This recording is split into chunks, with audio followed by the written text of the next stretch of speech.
वो कहते हैं कि ये सारा दिन तो बिजी रहता है, रिसर्च किस वक्त करता है, इसको सारी खबर वहीं से मिलती है क्या? कहाँ से? वो सोचते हैं कि एवरीथिंग इज़ प्लान्ड, कहने वाला उसको सब मालूम पड़ता है वहाँ से। भाई, थोड़ी बहुत अक्ल ना हो तो किसी से पूछ लेना चाहिए, बल्कि उसी से पूछ लेना चाहिए। षड्यंत्र समझना है तुमको, उसके लिए कुछ समय होना चाहिए।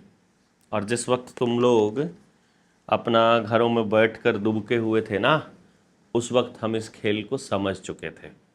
जानना ही है आपको तो ये पीछे आप किताबें देख रहे हैं ना दोनों साइड में, ये उस पूरे खजाने का एक हिस्सा है छोटा सा, जिसमें आपको पता चलता है कि ये खेल कैसे चलता है, जिनका जिक्र हम बार बार करते भी हैं। तो इस पूरे षड्यंत्र को समझना है और आइडिया को लेना है तो ज़रा ये किताब पढ़ लीजिएगा, ठीक है? अब जान लीजिएगा। ये नाम लेके बताऊं क्या? Psychology of money. ये किसने लिखी है मालूम है? मॉर्गन हाउसल ने। जेपी मॉर्गन की फैमिली से ही है। जेपी मॉर्गन 13 फैमिलियों में से है। वो अपने षड्यंत्र बताते हैं। द ह्यूमन एटमॉस्फेयर, ये किसकी लिखी हुई है? वॉल्टर जॉन किलनर की, ठीक है? ये तो प्रेमचंद की कहानियां हैं। ब्राइडा, ये नॉवल है, खैर इसको ये पढ़ने के लिए, ये भी नॉवल है। The spoke Zarathustra, it's a conspiracy, ठीक है? मेटामॉर्फोसिस, अगर ना पता हो तो। द ब्रेव न्यू वर्ल्ड, ये न्यू वर्ल्ड ऑर्डर कैसे, ब्रेव न्यू वर्ल्ड, ये किसकी है? ऑल्डस हक्सले की, जिसने एक बहुत फेमस किताब और लिखी है। ये कौन सी है? द आर्ट ऑफ वॉर, पढ़िएगा। The Mind of God, Animal Farm जिसका मैं जिक्र करता हूँ, ये जॉर्ज ऑरवेल की, ये एनिमल फार्म और 1984, ये 1984 का ये पूरा सेट है। ये गिफ्ट के लिए रखा था मैंने, किसी को देना था, ये मेरे पास वैसे है। The count of Monte Christo, कभी पढ़िएगा, आपको मौका लगेगा, आपको मालूम पड़ेगा। द डेथ ऑफ मनी, ये डेथ ऑफ मनी क्या है मालूम है? कि किस तरह से डिजिटलाइज किया जाना है, किस तरह से इसको पढ़ा जाना है। अब आप नहीं पढ़ते हैं तो इसमें हमारी क्या गलती है भैया, ठीक है? Autobiography of a yogi, Paramahansa Yogananda के बारे में। ये novel Yuval Noah Harari, brief history of tomorrow, इसमें कोई डाउट आपको है कि इस किताब में क्या? सिंगुलैरिटी इज नियरर, ये क्या है? सिंगुलैरिटी, ये वो किताब है जिसकी वजह से सुशांत सिंह को मारा गया था। ये जब बता दिया था when we merge with AI, कि एआई का इम्पैक्ट क्या पड़ेगा ह्यूमन बॉडी के ऊपर, और वो किस तरह से शरीर को, ह्यूमैनिटी को ख़त्म करने के लिए है, ये उसके लिए है। द एनाटॉमी ऑफ थॉट, आदमी सोचता कैसे है, इसको समझना है आपको, पढ़िएगा। The origin and machinery of the mind, इनग्लिन की। फिर the small is beautiful, study of economics as people mattered, ठीक है? शुमाचर की है, ये लिखा होगा, आपने पढ़ा होगा, विंटेज शुमाचर, कभी पढ़िएगा कि आपको इनका मौका लगेगा। ये भगवती चरण वर्मा की चित्रलेखा, अब इसको पढ़िएगा। New breed, satellite terrorism in America, कि किस तरह से सैटेलाइट से एक एक घर के अंदर वो निगरानी रखे हुए हैं, इसकी जानकारी, ठीक है? वोल्फ मैसिंग, ये कौन था मालूम है? ये जो the true story of the Russia's greatest psychic, जो अपने दिमाग से सब कुछ करवा सकता था, ये भी आपको पता लगेगा, इसकी स्टोरीज भी बीच बीच में मिलेगी। The 5 people you meet in heaven, ठीक है? Author of the Tuesday with Morrie. The body electric, शरीर जो है हमारा, बिजली किस तरह से हमारा शरीर काम करता है, इस चीज़ के लिए 1984, ये तो जॉर्ज ऑरवेल की आपने देखी ही होगी, ये तो सुना ही होगा। इट्स कॉन्स्पिरेसी अगेन, ठीक है? ये आपको बार बार पढ़नी पड़ेगी। एंड लाइफ 3.0, ये इस तरह की किताबें आपको पढ़नी पड़ेंगी, बहुत सारी किताबें पढ़नी पड़ेंगी, तब जा कर के आपको थोड़ा बहुत समझ में आना शुरू होगा। कॉपी पेस्ट वाले लोगों को ये समझना थोड़ा मुश्किल है, या उनको समझाना थोड़ा मुश्किल है, लेकिन फिर भी हम अपनी तरफ से कोशिश कर सकते हैं। ये किताबें मैंने सिर्फ इसलिए बताई है कि जिनको पढ़ने का शौक़ है वो यहाँ से समझ सकते हैं कि चीज़ें कैसे रन कर रही हैं। ये बातें वो लिख कर के जाते हैं।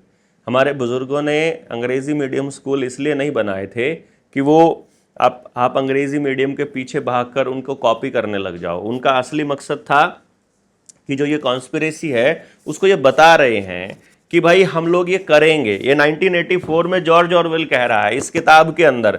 इस किताब का जो पहली बार पब्लिकेशन हुआ है वो 1948 में। वो आदमी मर चुका है, 1949 में ये मर चुका है राइटर, यानी अपना संविधान लागू होने से पहले। और उस वक्त जॉर्ज ऑरवेल कह रहा है कि लोग स्क्रीन से नजरें नहीं हटा रहे हैं, लोग अपनी स्क्रीन पर नजरें गड़ाए हुए हैं। आप बताइए कि उसके फिक्शन में ये सारी की सारी चीजें कहां से आई हैं। आपको ये जानना पड़ेगा भाई। 1903 में पैदा हुआ बंदा, and the dystopian novel. Orwell wrote literary criticism, poetry, fiction, and polemical journalism. He is best known for the allegorical novella Animal Farm 1945 and the dystopian novel 1949. His non-fiction works including The Road to Vegan Pair, ये तो अलग है। हमें पढ़ने की आदत नहीं है और हमारे बच्चों को पढ़ने की आदत ना पड़ जाए, इसलिए आपकी लाइब्रेरी में जो किताबें हैं वो सिर्फ सिलेबस और कंपटीशन से जुड़ी हुई हैं। ज़िंदगी से जुड़ी, विचारों को ताकत देने वाली और उस बच्चे को सोचने की, क्रिटिसिज्म की या क्रिटिकल थिंकिंग की मतलब एबिलिटी देने वाली कोई किताब नहीं है। ये दुर्भाग्य है हमारा। और अपने बच्चों को किस तरह की किताबें पढ़ानी चाहिए, किस तरह का एक एनवायरनमेंट बनाना चाहिए, मैं कोशिश कर रहा हूं कि अभी यशस्वी एक अपना व्लॉग शुरू करेगा। इन किताबों में क्या क्या लिखा है आपको सब बताता जाएगा और स्टोरी टेलिंग के माध्यम से बच्चों की क्लास लिया करेगा। सैटरडे संडे या फिर मंडे ट्यूसडे कोई भी दिन वो चूज़ करेगा जिसमें हमारे जो जीएसएम के साथी हैं वो अपने बच्चों को ला सकते हैं उसके पास, और वो बैठ कर के फिर सारे बच्चों को कहानी सुनाएगा। असल में वो कहानियाँ उन बच्चों की क्रिटिकल थिंकिंग को इम्प्रूव करने के लिए होंगी। साथ में वो इनकी इमेजिनेशन, उनकी मेमोरी, उनकी कंसंट्रेशन, उनके विजुअलाइजेशन पे भी काम होगा। साथ में हम उनके मैथमेटिकल एबिलिटीज़ को भी इम्प्रूव करने की कोशिश करेंगे। जब तक हम लोग इस तरह का काम नहीं कर रहे हैं, आप अगर इस मुहिम में जुड़ना चाह रहे हैं तो आप मैसेज कर सकते हैं 9518170000 पर। और साथ ही साथ अपना जेएसएम की जो ट्रेनिंग हो रही है 14, 15, 16 जून 2026 को जुलाना में, जींद के जुलाना में महाराजा अग्रसेन धर्मशाला में, उसके अरेंजमेंट्स के लिए भी हमारे पास फंड्स नहीं हैं। तो आपसे निवेदन है कि आप इसी नंबर पर सहयोग भी भेज सकते हैं। साथ ही साथ अब अपनी किताब जो अपनी बुक है उल गुलान, उसको भी आप बुक कर सकते हैं। उल गुलान 7 तारीख को हमें मिल जाएगी और आपके पास डिलीवरी चालू हो जाएगी 14, 15, 16 तारीख के बाद। जिन लोगों ने बुक करी हुई है वो अपना जो ट्रांजैक्शन आईडी है और वो सारा कुछ लेकर के आ जाएंगे। इस किताब की जो अवेलेबिलिटी है, अभी हमने इसको हार्ड कवर में थोड़ा बड़ा करके और थोड़े से पेजेस को बड़ा करके बनाया है। तो आप पढ़ेंगे, आपको अच्छा लगेगा। दोनों किताबें जो रुपया मूल्य का मापक और ये किताब है, इनका मिक्स एक किताब हम लोग बना रहे हैं। वर्मा जी ने अपनी किताब को लॉन्च किया है बिना मेरे फोटोग्राफ के, सिर्फ इसलिए कि वो ये कह रहे हैं कि भाई और उनके साथ कुछ लोग हैं जो पहले तो अपने विरोधी हैं, वो लोग जो उनको लेकर के आए थे और एक विरोध में एक पूरा एम्पायर खड़ा करने की कोशिश की थी कि साथ में हम करेंगे, और वो ये कहते हैं कि नहीं, तुमको काम नहीं करने देंगे। और वही लोग तरह तरह की बातें करते रहते हैं। वो आपको बताएंगे कि भाई किसी ने मोर्चे को तोड़ दिया है। भाई हमने आज तक ज़िंदगी में किसी को ना ही तो ये कहा है कि तुम मोर्चे से चले जाओ, ना ही किसी को ये कहा है कि तुम नहीं आ सकते हो। किसी की बात किसी को कैसे समझ में आती है आई डोंट नो, लेकिन इस मोर्चे की सबसे बड़ी खासियत ये है कि ना तो इस मोर्चे में किसी ने किसी को आज तक शामिल किया है और ना ही किसी ने आज तक किसी को इस मोर्चे से निकाला है। हमारा काम करने का एक तरीका है, जिसको पसंद है वो हमारे साथ है, जिसको नहीं पसंद है वो हमसे अलग है। इसमें खिलाफ होने का तो कोई मतलब बनता नहीं। मुखालफत करने का क्या मतलब है? हम सब लोग एक लड़ाई लड़ रहे हैं जो दुनिया की सबसे बड़ी ताकतों के खिलाफ है। इसमें कुछ मंदबुद्धि किस्म के लोग अपने ही लोगों को कमज़ोर करने की कोशिश करते हैं। मुझे लगता है ये बहुत ही घटिया किस्म का काम है। दुश्मन इस मानवता का मैं नहीं हूँ। दुश्मन जो हैं उनको आप टारगेट कीजिए। उनके खिलाफ बोलने की आपकी औकात नहीं है, उनके खिलाफ बोलने की हिम्मत नहीं है, और मेरी मुखालफत करते हैं आप। मेरी मुखालफत करके क्या निकाल लेंगे भैया? मेरा बिज़नेस आप ठप नहीं कर सकते क्योंकि मुझे कुछ करना नहीं है बिज़नेस। मेरी वोट आप काट नहीं सकते, मुझे आपसे वोट चाहिए नहीं। मेरा आप क्या बिगाड़ लेंगे? हम लोग रोज लोगों तक पहुंच रहे हैं, कितना पहुंच रहे हैं इसका अंदाज़ा आपको नहीं है। एक अगर मैं अपना पेज अगर आपको दिखाऊं, जैसे मैं आपको ये दिखाता हूं, ये अपना जनता सरकार मोर्चा का देवेंद्र बल्हारा का पेज जब आप देखते हैं तो आपको मालूम पड़ेगा कि लोगों तक रीच किस लेवल पर अपनी बढ़ी हुई है। ये आपने पेज देखा होगा, ये वाला पेज देवेंद्र बल्हारा का पेज। इसको आप बल्कि क्लिक करके जब आप नीचे जाएंगे तो इसमें आप ये जो रिकमेंड करने वाला ऑप्शन है ये भी प्लीज़ आप रिकमेंड करिएगा। लेकिन मैं जो दिखा रहा था वो ये दिखा रहा था कि इसकी जब आप रीच पे जब जाते हैं तो आपको मालूम पड़ता है कि इसकी रीच जो है इस पेज की 39 मिलियन है। एक मतलब ये एक महीने की जो रीच है वो 39 मिलियन है। ये एक की पेज की है। अब मैं आपको दूसरा दिखाता हूँ जो जनता सरकार मोर्चा का पेज है। जनता सरकार मोर्चा का पेज, ये पेज है जनता सरकार मोर्चा का। आप सारे लोग जानते ही हैं इस पेज को। ये 1,90,000 इसमें फैमिली जुड़ चुकी है। और इस पेज को जब आप देख रहे हैं, इसकी अगर मैं रेंज आपको दिखाता हूँ तो इसकी रीच आपको दिखाई देती है, दैट इज़ 23 मिलियन। 23 मिलियन आप देख रहे हैं इसके अंदर, यानी कि 23 मिलियन। तो 39 मिलियन और 23 मिलियन, इसको आप देखेंगे 62 मिलियन बनता है। 62 मिलियन का मतलब है 6 करोड़ 20 लाख 2 पेजेस की रेंज है ये। अपने फेसबुक यूट्यूब के ऊपर 6 चैनल्स हैं, उनकी अलग रह गई। डॉक्टर देवेंद्र बल्हारा वाला पेज है, उसकी अलग रह गई। देवेंद्र बल्हारा हिंदी में है, उसकी अलग रह गई। और अपने जो इंस्टाग्राम पर जो आईडीज़ हैं 2, उसकी अलग रह गई। इस तरह से सिर्फ हम ये बात करते हैं ना, तो आप इससे अंदाज़ा लगा सकते हैं कि हम लगभग 2 से 3 करोड़ लोगों तक डेली पहुंच रहे हैं इस इन्हीं पेजेस के ऊपर।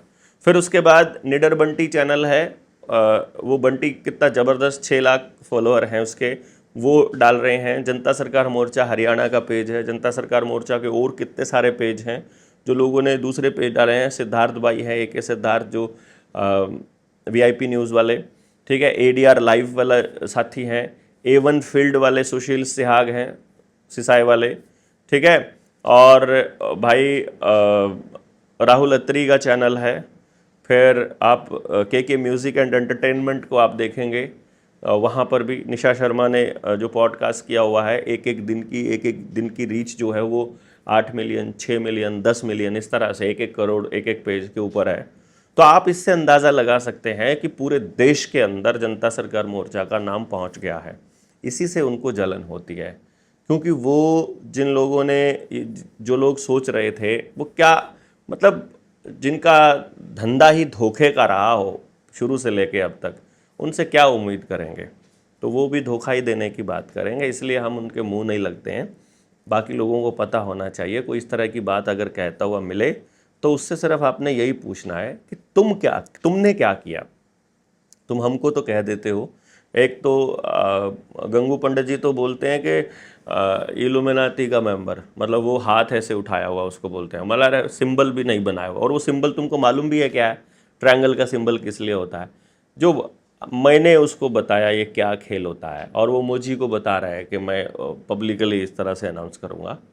मतलब वो जो जिस शैतानी ग्रुप का मेंबर बना जाता है ना, उसकी एक आँख को फोड़ा जाता है। वो जो एक आँख है ना, वो ब्लैक आई जिसको कहते हैं, वो एक रिचुअल होता है उसकी मेंबरशिप का, शैतानी का।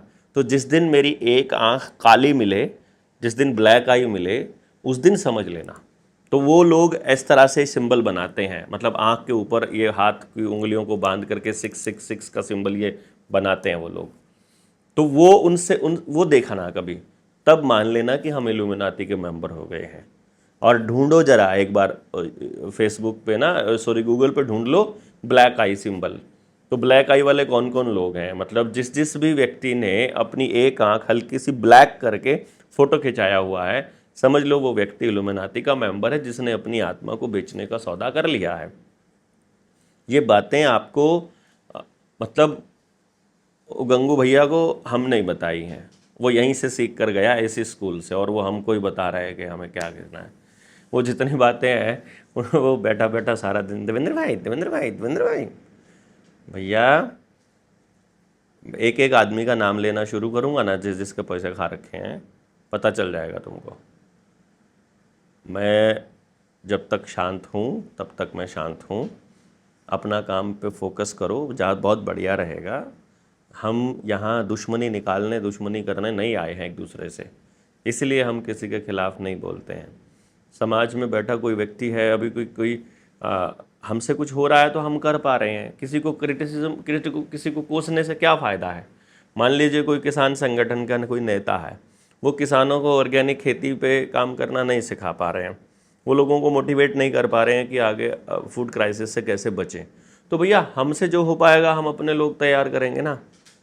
इसको क्यों नहीं समझते हैं आप कि भैया हमारा काम है मेहनत करके अपने लोगों को जगाना, बताना।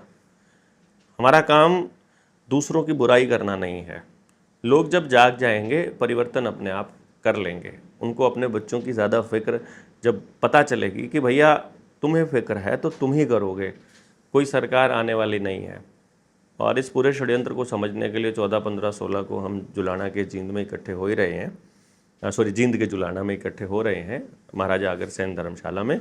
आप सारे लोग पहुंचिएगा, हर ज़िले से वहाँ साथी इकट्ठा करने का प्लान है। तो लेटेस्ट सी परमात्मा कितना साथ देता है, लोग कितने खड़े होते हैं।